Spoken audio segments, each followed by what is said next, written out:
All welcome back. എൻ്റെ ഐഫോണിന് green screen issue ആയിട്ട് അതിൻ്റെ ഒരു ഫൈനൽ വീഡിയോ ഞാൻ ഇട്ടിട്ടില്ല. അപ്പോൾ ഇപ്പോഴും എനിക്ക് അതിൻ്റെ അടിയിൽ മെസ്സേജ് വരുന്നുണ്ട് എന്തായി എന്നുള്ളത്. ഇപ്പോഴും ഒത്തിരി ആൾക്കാർക്ക് ഈ ഒരു പ്രശ്നം വന്നതിന് ശേഷം അവർ മെസ്സേജ് ചെയ്യുന്നവരാണ്. കാരണം ഈ ഒരു പ്രോബ്ലം കണ്ടിന്യൂ ആയിട്ട് ഇങ്ങനെ പോയിക്കൊണ്ടിരിക്കുകയാണ്. 30, 40, 50 ഇപ്പം എല്ലാത്തിലും 60 വരെ ഈ ഒരു ഇഷ്യൂ വരുന്നുണ്ട് എന്നുള്ളതാണ് ഏറ്റവും അത്ഭുതകരവും. എന്നിട്ടും അവരിത് സെല്ല് ചെയ്യുന്നുണ്ട് എന്നുള്ളതാണ് അതിനേക്കാൾ വലിയ ഒരു കാര്യം. അപ്പം എന്തുകൊണ്ട് ഇത്രയും പ്രോബ്ലം വന്നതിന് ശേഷവും അവരിത് സെല്ല് ചെയ്യുന്നു? അത് എൻ്റെ പേഴ്സണൽ ആയിട്ടുള്ള ഒപ്പീനിയനിൽ എനിക്ക് മനസ്സിലായ എൻ്റെ എക്സ്പീരിയൻസ് ആണ് ഞാൻ പറയുന്നത്. ഫസ്റ്റ് ഞാനിത് പറഞ്ഞതിന് ശേഷം എന്ത് ചെയ്തു എന്നുള്ളൊരു കാര്യം പറയാം. ഫസ്റ്റ് എനിക്ക് പറയാനുള്ളത്, ഈ ഒരു ഫോണ് ചീത്തയായതിനു ശേഷം നിങ്ങൾക്കറിയാം കുറച്ച് ഏകദേശം എനിക്ക് തോന്നുന്നു 3 മാസത്തോളം ഞാൻ വീഡിയോ ഇട്ടിട്ടില്ല, വേറെ പോസ്റ്റോ കാര്യങ്ങളോ ഒന്നും തന്നെ ഇട്ടിട്ടില്ല. അപ്പോൾ ഈ സമയത്തെല്ലാം ഞാൻ പുതിയ ഫോണിൻ്റെ ഒരു സെർച്ചിങ്ങിലായിരുന്നു. ഞാൻ ചെയ്യുന്നത് കൂടുതലായിട്ടും ട്രാവലിംഗ് വ്ളോഗാണ്. അപ്പം അതുകൊണ്ട് തന്നെ എൻ്റെ ക്യാമറയ്ക്കൊരു സ്റ്റെബിലിറ്റി എന്ന് പറയുന്നത് ഭയങ്കര ഇമ്പോർട്ടൻ്റ് ആയിട്ടുള്ള ഒരു കാര്യമാണ്. അപ്പം ആ തരത്തിലുള്ള ഒരുപാട് ഫോണുകൾ ഞാൻ സെർച്ച് ചെയ്തു. S24 ഒക്കെ സൂപ്പറാണ്, പക്ഷേ വീഡിയോയ്ക്കൊരു ഷേക്ക് വരുന്നുണ്ട്. അപ്പം ഒത്തിരി വീഡിയോസ് കണ്ട് റിവ്യൂസ് കണ്ടു, എനിക്ക് ഒരു ഫോണും അക്സെപ്റ്റ് ചെയ്യാനായിട്ട് പറ്റുന്നില്ല. വീഡിയോൻ്റെ ആ ഒരു ക്വാളിറ്റി ഇല്ലാന്നുണ്ടെങ്കിൽ വിഷ്വൽ ഇതൊക്കെ കാണുമ്പോഴത്തേക്ക് എനിക്ക് അക്സെപ്റ്റ് ചെയ്യാൻ പറ്റുന്നില്ല. തിരിച്ച് ഞാൻ റൗണ്ട് ചെയ്ത് പിന്നെയും ഐഫോണിൽ നിൽക്കുന്നു. വേറെ ഒന്നുമില്ല ആ ഫോണിൽ, ആകെ ഈ ഒരു വീഡിയോ റെക്കോർഡിംഗ് ആണ്. അതാണ് ഞാൻ പറയുന്നത്, നമ്മുടെ പർപ്പസ്, എൻ്റെ പർപ്പസിന് എനിക്ക് ഏറ്റവും ആപ്റ്റായിട്ടുള്ളൊരു ഫോണെന്ന് പറയുന്നത് ഐഫോണാണ്. സോ ആ ഒരു തരത്തിൽ ഞാൻ പിന്നെയും ഇത്രയും പ്രോബ്ലം ഉണ്ടായിട്ടും കറങ്ങി തിരിഞ്ഞ് ഐഫോണിൽ തന്നെ എത്തുന്നു. അത് തന്നെ ആയിരിക്കും അവരുടെ സെയിലിൻ്റെ മെയിൻ റീസൺ എന്ന് പറയുന്നത്. ആൾക്കാർ ഇത് യൂസ് ചെയ്ത് ഇല്ലെങ്കിൽ കൂടുതലായിട്ടും ബിസിനസ് റിലേറ്റഡ് ഇല്ലാന്നുണ്ടെങ്കിൽ ഇത്തരത്തിൽ വ്ളോഗിങ്ങിനായിട്ടുള്ള ആൾക്കാരാണ്. ഇപ്പോൾ എല്ലാവർക്കും യൂട്യൂബ് ചാനൽസ് ഉണ്ട്. അപ്പോൾ അത്തരത്തിൽ നോക്കുമ്പം എൻ്റെ കണ്ടന്റിന് പറ്റിയ ഒരു ഫോണെന്നായിട്ട് എനിക്ക് പിന്നെ തോന്നിയത്, ഇപ്പം ഹോണറിൻ്റെ ഒരു ഫോൺ എനിക്ക് തോന്നി, പക്ഷെ അതിവിടെ സെല്ല് ചെയ്യുന്ന ഫോണല്ല. അത് മാത്രമേ എനിക്ക് കമ്പയർ ചെയ്തിട്ട് മറ്റ് ഫോണുകൾ വെച്ചിട്ട് എനിക്ക് ബെറ്റർ ആയിട്ട് തോന്നിയുള്ളൂ.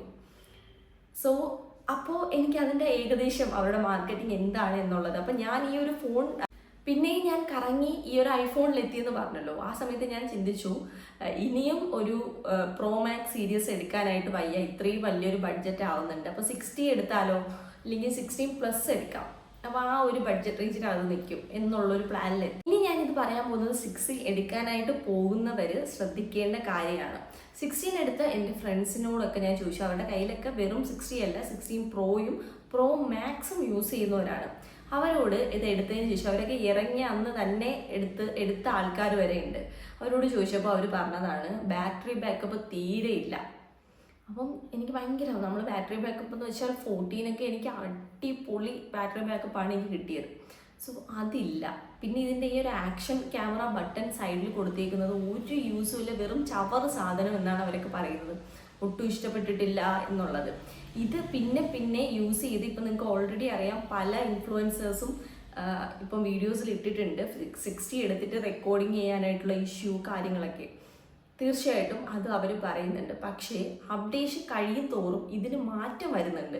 ഈ ഓരോരോ പ്രോബ്ലം സോൾവ് ചെയ്ത് വരുന്നുണ്ട്. പക്ഷേ ബാറ്ററി ബാക്കപ്പ് എന്ന് പറയുന്നത് അത്ര ബെറ്റർ ആയിട്ടുള്ളൊരു എക്സ്പീരിയൻസ് അല്ല മറ്റ് ഐഫോണുകളെല്ലാം കണ്ടിന്യൂ ചെയ്ത് യൂസ് ചെയ്തവർക്ക് കിട്ടാനുള്ളത്. അപ്പം ഞാൻ എന്ത് ചെയ്തു, ഒരു സെർച്ച് ഗൂഗിളിലും നമ്മളെ യൂട്യൂബിലും കയറി സെർച്ച് ചെയ്തു. അതിൻ്റെ അകത്ത് ഫോറിൻ കൺട്രിയിലുള്ള ആൾക്കാരുടെ വീഡിയോസ് ഉണ്ട്, ഷോർട്സ് ഒക്കെ കണ്ടു. അവരൊക്കെ ചീത്ത വിളിച്ചിട്ടാണ് വീഡിയോ ചെയ്തിരിക്കുന്നത്. ഈ ഒരു ഫോൺ ഞാൻ എടുത്തു, ഞാൻ ഇപ്പം രാവിലെ ഫുൾ ചാർജിൽ ഇറങ്ങിയിട്ട് ഇപ്പം ഉച്ച വരെ ആയിട്ടുള്ളൂ, ചാർജ് തീർന്നു എന്നൊക്കെ പറഞ്ഞു ഭയങ്കര മോശമായിട്ടുള്ള. അതിൻ്റെ അടിയിൽ വരുന്ന കമൻറ്റിൽ കൂടുതലും ഏറ്റവും നല്ല ഫോണായിട്ട് അവർ പറയുന്നത് 14 പ്രോ മാക്സ് ആണ് യൂസ് ചെയ്തതിൽ ബെറ്റർ ആയിട്ട് തോന്നുന്നത്. പിന്നെ ഇതിലും ബെറ്റർ എന്ന് പറയുന്നത് 50 യൂസ് ചെയ്യുന്നത് തന്നെയാണ്. 50-ൽ ഞാൻ കുറച്ച് പറഞ്ഞ് കേട്ടിട്ടുള്ളത് ഹീറ്റ് നന്നായിട്ട് ഇപ്പം ഭയങ്കരമായിട്ട് യൂസ് ചെയ്യുമ്പോൾ ഹീറ്റ് ആവുന്നുണ്ട് എന്നുള്ളൊരു ഇഷ്യൂ ആണ് ഞാൻ 50-ൽ പറഞ്ഞ് കേട്ടിട്ടുള്ളത്. പക്ഷേ അതിൻ്റെ അകത്ത് ബാറ്ററി ബാക്കപ്പിൻ്റെ ഇഷ്യൂ കാര്യങ്ങളൊന്നും ആരും പറഞ്ഞ് കേട്ടിട്ടില്ല. ഇനി എൻ്റെ ഫോണിന് എന്ത് പറ്റി, അതാണ് നെക്സ്റ്റ് ക്വസ്റ്റ്യൻ. നമ്മൾ ഇതിൻ്റെ അകത്ത് ഫൈനലായിട്ട് പറയേണ്ട കാര്യം. ഞാൻ ഇതിൻ്റെ പിറകെ ഒരുപാട് നടന്നു. എനിക്കൊരു ഫൈനൽ കോളും കൂടി വരാനുണ്ടെന്ന് പറഞ്ഞു. ഈ ഓരോ കോൾ വരുമ്പോഴും നമ്മൾ സംസാരിച്ച ആളുമായിട്ട് കണക്ട് ചെയ്യാൻ പറയുമ്പോൾ അവർക്ക് വേറെ ഒരു ഇതൊന്നുമില്ല. നമ്മൾ ഓരോ പ്രാവശ്യവും ഓരോ ഹെഡ് ഓരോ മാനേജറിൻ്റെ അടുത്താണ് സംസാരിച്ചുകൊണ്ടിരിക്കുന്നത്. ഇതിൻ്റെ ഒരു റിപ്പോർട്ട് അവർക്ക് നമ്മൾ മെയിൽ ചെയ്തതിന് ശേഷവും അവർ പറയുന്നത് പറ്റത്തില്ല. നമ്മൾ ഭയങ്കരമായിട്ട് ഒരു വിഷമിച്ചു ഇങ്ങനെ നിങ്ങൾ ഇത് നമുക്ക് പറയാനായിട്ട് ഭയങ്കരമായിട്ട് ബുദ്ധിമുട്ടുണ്ട് എന്നൊക്കെ പറഞ്ഞാണ് അവർ നമ്മളിതിനെ അറിയിക്കുന്നത്. അപ്പം നമ്മൾ ചോദിച്ചൊരു കേസ് പിന്നെ എന്തിനാണ് നമ്മളെ കൊണ്ട് ഈ റിപ്പോർട്ട് എടുപ്പിച്ചത്, വേറെ ഇഷ്യൂ ഒന്നും ഇല്ല എന്നുണ്ടെങ്കിൽ പിന്നെ എന്തിനാണ് നിങ്ങൾ ഈ ഒരു റിപ്പോർട്ട് എടുപ്പിച്ചത്, അതൊക്കെ അവർ നമുക്ക് എന്താണെന്ന് അറിയണമല്ലോ. പല പല റീസൺസ് അവർ വളരെ മനോഹരമായിട്ട് നമ്മൾ അവതരിപ്പിക്കും. അപ്പോൾ അതിൻ്റെ അകത്ത് വേറെ റീസണൊന്നുമില്ല, ഓരോരുത്തരുടെ ഭാഗ്യമാണ് എന്നേ ഞാൻ പറയത്തുള്ളൂ. കുറേ പേർക്ക് ശരിയാക്കി കിട്ടി എന്ന് പറയുന്നുണ്ട്. ഇതിൻ്റെ അകത്ത് വന്ന ഒരു യുണീക്ക് കമൻറ്റിൽ വന്ന ഒരു കേസാണ്. പുള്ളിക്കാരൻ പ്രത്യേകം പറഞ്ഞിട്ടുണ്ട്, സ്ക്രൂ അഴിച്ച് കാണരുത്, സ്ക്രൂവിൽ തുരുമ്പ് കാണരുത്, സ്ക്രാച്ച് ഉണ്ടാവാൻ പാടില്ല, ഇങ്ങനെയുള്ള ക്രൈറ്റീരിയ ഉണ്ടെന്നുണ്ടെങ്കിൽ വാറണ്ടി കഴിഞ്ഞതിന് ശേഷവും ഐഫോൺ റിപ്പയർ ചെയ്ത് തരുമെന്നുള്ളത്.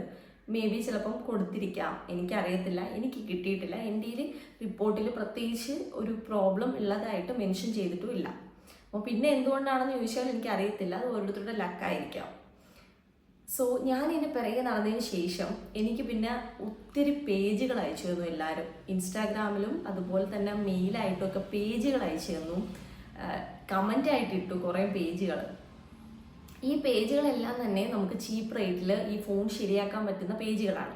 ഞാൻ ആലോചിച്ച ഒറ്റൊരു കേസ്, എൻ്റെ ഫാമിലിയുടെ സൈഡിൽ നിന്നും പറഞ്ഞ് നമുക്ക് ശരിയാക്കിയിട്ട് നമുക്ക് സെല്ല് ചെയ്ത് കളയാം. നമ്മൾ ഈ ചീപ്പ് റേറ്റ് കൊടുത്ത് ശരിയാക്കുന്നതിന് ഒരു വാറണ്ടി ഇല്ല. നമുക്കിപ്പം 1 മാസത്തിൽ അത് ചീത്തയാവാം, 2 മാസത്തിൽ 6 മാസം, നമ്മുടെ ലക്ക് പോലെ ഇരിക്കും. അങ്ങനെ ഞാൻ ശരിയാക്കിയിട്ട് ഇത് സെല്ല് ചെയ്താൽ എനിക്ക് ഒരുവിധം എമൗണ്ട് എൻ്റെ കയ്യിൽ കിട്ടും, എനിക്കൊരു പുതിയ ഫോൺ വാങ്ങാനുള്ളൊരു ഇൻവെസ്റ്റ്മെൻറ്റുമായി. ഞാനപ്പോൾ ചിന്തിച്ചൊരു കേസ്, എനിക്കും ഈ ഒരു ബുദ്ധിമുട്ട് വന്നു, അതെന്തുമാത്രം ഫീൽ ചെയ്തു എന്നുള്ളതും എനിക്ക് പേഴ്സണലി അറിയാം. ഈ ഫോണ് സെക്കൻഡ് ഹാൻഡിന് എടുക്കാൻ പോകുന്ന വ്യക്തി അതേ ആഗ്രഹങ്ങളോട്, പ്രത്യേകിച്ചും സെക്കൻഡ് ഹാൻഡിന് അവൻ എടുക്കുന്നുണ്ടെങ്കിൽ മേ ബി അവ അത്രയും ആഗ്രഹിച്ചെടുക്കുന്നതായിരിക്കാം. അപ്പോൾ അങ്ങനെ എടുക്കുന്നൊരു പേഴ്സണും ഇത് കൊണ്ടുപോയതിന് ശേഷം ഇതറിയാതെ അവനത് എടുത്ത് യൂസ് ചെയ്ത് 1 മാസത്തിലൊക്കെ ചീത്തയായി പോയി കഴിഞ്ഞാൽ ആ ഒരു ആളുടെ എമോഷൻ അവസ്ഥ ഞാൻ ആലോചിച്ചു. അപ്പോൾ ആലോചിച്ചതിന് ശേഷം ഞാൻ തീരുമാനം എടുത്തു, അങ്ങനെ എന്തായാലും ഞാൻ കൊടുക്കുന്നില്ല. എനിക്കിപ്പോൾ കാശ് പോയി നഷ്ടം വരികയാണെന്നുണ്ടെങ്കിൽ വരട്ടെ, ആ ഒരു ഓപ്ഷനിൽ ഞാൻ എന്തായാലും OLXലൊന്നും ഇട്ട് അങ്ങനെ ഒരു പരിപാടി ചെയ്യുന്നില്ല എന്നുള്ളൊരു തീരുമാനത്തിലെത്തി. പിന്നെ ഉള്ളൊരു ഓപ്ഷൻ എന്ന് പറയുന്നത്, നമ്മൾ ഈ ഒരു ഗ്രീൻ സ്ക്രീനായിട്ട് തന്നെ ഇരിക്കുമ്പോൾ അത് ഓപ്പൺ ചെയ്യാതെ തന്നെ, ഓപ്പൺ ചെയ്ത് കഴിഞ്ഞാൽ റേറ്റ് ഒന്നും കിട്ടത്തില്ല, ഓപ്പൺ ചെയ്യാതെ തന്നെ അതേപോലെ കൊടുക്കുകയാണെന്നുണ്ടെങ്കിൽ അതിലും പകുതി റേറ്റ്, ഇപ്പം 60 രൂപയ്ക്ക് എടുക്കേണ്ട ഫോൺ ഒരു 30 രൂപയ്ക്കൊക്കെ എടുക്കും. അപ്പോൾ അത്രയും ചീപ്പായിട്ടുള്ള റേറ്റിനാണ് ഞാൻ ഈ ഫോണ് സെല്ല് ചെയ്തത്. എനിക്ക് ഭയങ്കരമായിട്ട് വിഷമം വന്നു. നമ്മൾ എത്ര രൂപയുടെ ഫോണാണെന്ന് ആലോചിച്ച് നോക്കണം. ഇത്രയും ചീപ്പ് റേറ്റിന് നമ്മൾ ഞാൻ ഷോപ്പിൽ കൊണ്ടുപോയിട്ടാണ് കൊടുത്തത്. ഷോപ്പിൽ കൊണ്ടുപോയി കൊടുത്ത് സെല്ല് ചെയ്തു. കാരണം എന്തായാലും ഞാൻ ശരിയാക്കിയിട്ട് കൊടുക്കുന്നില്ല എന്ന് ഞാൻ തീരുമാനമെടുത്തു. കാരണം ഒരാൾക്ക് എനിക്ക് കൊടുത്ത് ചെയ്യാനായിട്ട് താല്പര്യമില്ല. അപ്പം ഞാനത് ഡയറക്റ്റ് ഷോപ്പിൽ കൊണ്ടുപോയി കൊടുക്കുകയാണ് ചെയ്തത്. ആ രീതിയിൽ സെല്ല് ചെയ്തു. കാരണം ഇനി അത് വെച്ചുകൊണ്ടിരുന്ന പണിയാണ്. കാരണം 16 ഓൾറെഡി ഇറങ്ങിക്കഴിഞ്ഞു. മുന്നേ അതുപോലെ ബോക്സ് കൊടുത്തു കഴിഞ്ഞാൽ നല്ല റേറ്റ് പറഞ്ഞത് അതിനേക്കാട്ടി റേറ്റ് കുറച്ചാണ് 60 ഇറങ്ങിയതിന് ശേഷം ഈ ഫോണ് അവർ എടുക്കാമെന്ന് പറഞ്ഞത്. ഇനി ഫോൺ എടുക്കാനുള്ളവരുടെ അടുത്ത് എനിക്ക് പറയാനുള്ള ഒരു ഓപ്ഷനാണ്, ഐഫോൺ എടുക്കാൻ ആഗ്രഹമുള്ളവരായിരുന്നാലും നമ്മൾ ചാടി കയറി ഇറങ്ങുന്ന സമയത്ത് ആ റേറ്റിൽ എടുക്കാതെ അതിൻ്റെ ബാക്കിലുള്ള സീരീസുകളുണ്ട്. ഇത് ഫ്ലിപ്കാർട്ടിൻ്റെയും ആമസോണിൻ്റെയും ഓഫർ സെയിലിൽ നല്ല റേറ്റ് കുറച്ച്, പ്രത്യേകിച്ച് 50 ഇപ്പോൾ അവർ സ്റ്റോപ്പ് ചെയ്തുകൊണ്ട് തന്നെ നല്ല റേറ്റ് കുറച്ച് ഫ്ലിപ്കാർട്ടിൽ അവരിട്ടു. ഇപ്പം ഓഫർ സെയിലിൽ എനിക്ക് തോന്നുന്നു 1 TB ഒക്കെ 1/22 കാർഡ് ഓഫർ വരെ കഴിഞ്ഞിട്ട് 1 TB നമുക്ക് വാങ്ങാനായിട്ടുള്ള ഓപ്ഷൻ ഉണ്ടായിരുന്നു. ഈ ഓപ്ഷൻ നിങ്ങൾ യൂസ് ചെയ്യുക. 50 സീരീസ് അവർ നിർത്തിയെന്ന് വെച്ചാൽ ഇപ്പം ഡയറക്റ്റ് ആപ്പിളിൻ്റെ ഷോപ്പിൽ നിന്ന് നമുക്ക് വാങ്ങാൻ പറ്റത്തില്ല എന്നുള്ളൊരു ഓപ്ഷൻ മാത്രമേ ഉള്ളൂ. നമുക്ക് ഓൺലൈനായിട്ടോ ഇല്ലെങ്കിൽ നോർമൽ ഷോപ്പിൽ നിന്നൊക്കെ iPhone 50 നമുക്കിപ്പോൾ വാങ്ങാൻ പറ്റാവുന്നതാണ്.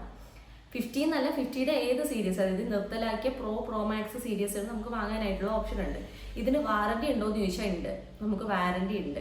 1 ഇയറിൽ കംപ്ലൈൻറ്റ് പറ്റി നമ്മൾ കൊണ്ട് ചെല്ലുകയാണെന്നുണ്ടെങ്കിൽ 50 മാത്രമല്ല ഏത് സീരീസ് ആണെന്നുണ്ടെങ്കിൽ നമുക്ക് ശരിയാക്കി അവർ തരുന്നുണ്ട്. അതിൽ പ്രത്യേകിച്ച് ഉടായ്പൊന്നും കാണിക്കുന്നില്ല എന്നുള്ളതാണ് എനിക്ക് അറിയാനായിട്ട് പറ്റിയത്. സോ എനിക്ക് പറയാനുള്ളത്, അപ്പോൾ അങ്ങനെയുള്ള സീരീസ് നിങ്ങൾ ആ സമയത്ത് ഓഫർ പ്രൈസിൽ വാങ്ങുക.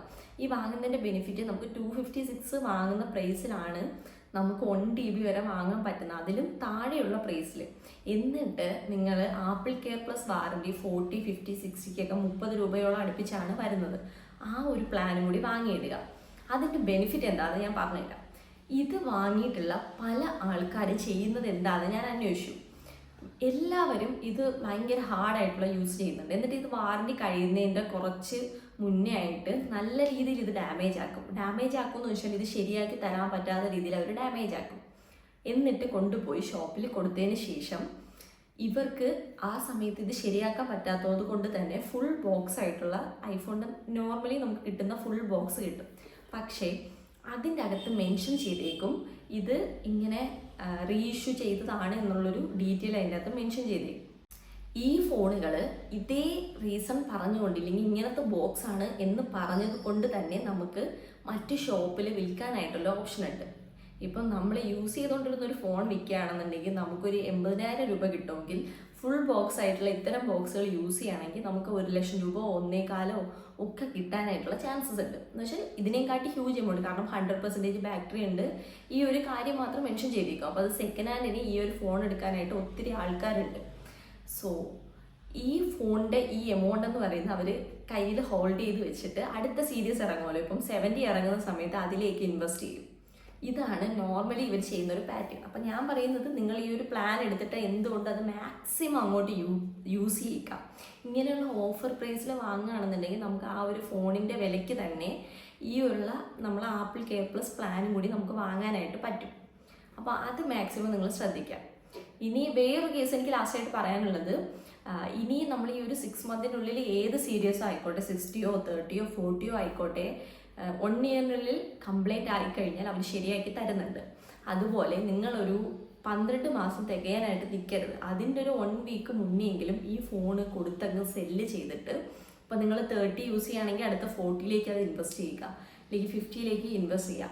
ഈ ഒരു വാറണ്ടി പീരീഡ് കഴിഞ്ഞിട്ട് ഒരു ദിവസം പോലും ഐഫോൺ എന്നല്ല, ഇപ്പോൾ S24 ആണെന്നുണ്ടെങ്കിൽ നിങ്ങൾ യൂസ് ചെയ്യാതിരിക്കുക. അതാണ് ഏറ്റവും നമ്മളൊരു സേഫ് സൈഡ് എന്ന് പറയുന്നത്. നമുക്ക് വാറണ്ടിയുടെ ആ ഒരു പീരീഡ് 1 ഇയർ കഴിയുന്ന ആ ഒരു പീരീഡ് തന്നെ സെല്ല് ചെയ്തിട്ട് ആ ഒരു എമൗണ്ട് അടുത്തൊരു ഫോണിലേക്ക് ഇൻവെസ്റ്റ് ചെയ്യുക എന്നുള്ളതാണ് ബെറ്റർ ആയിട്ടുള്ള എൻ്റെ ഒരു ഓപ്ഷൻ എന്ന് പറയുന്നത്, എനിക്കിപ്പം തോന്നുന്നത്. ഇതാണ് എൻ്റെ ഒരു ഫൈനൽ വീഡിയോ എന്ന് പറയുന്നത്. അപ്പം ഇതാണ് ഡീറ്റെയിൽസും കാര്യങ്ങളൊക്കെ. അപ്പം നിങ്ങൾ ആലോചിച്ചിട്ട് 60 ആയിരുന്നാലും ഐഫോണൊക്കെ എടുക്കുന്നവർ നല്ല രീതിയിൽ ആലോചിച്ചതിന് ശേഷം ഇത്തരം കാര്യങ്ങളൊക്കെ ഒന്ന് മൈൻഡിൽ വെച്ചിട്ട് പർച്ചേസ് ചെയ്യുക. അപ്പം എൻ്റെ വീഡിയോ ഇത്രയേ ഉള്ളൂ. Bye bye.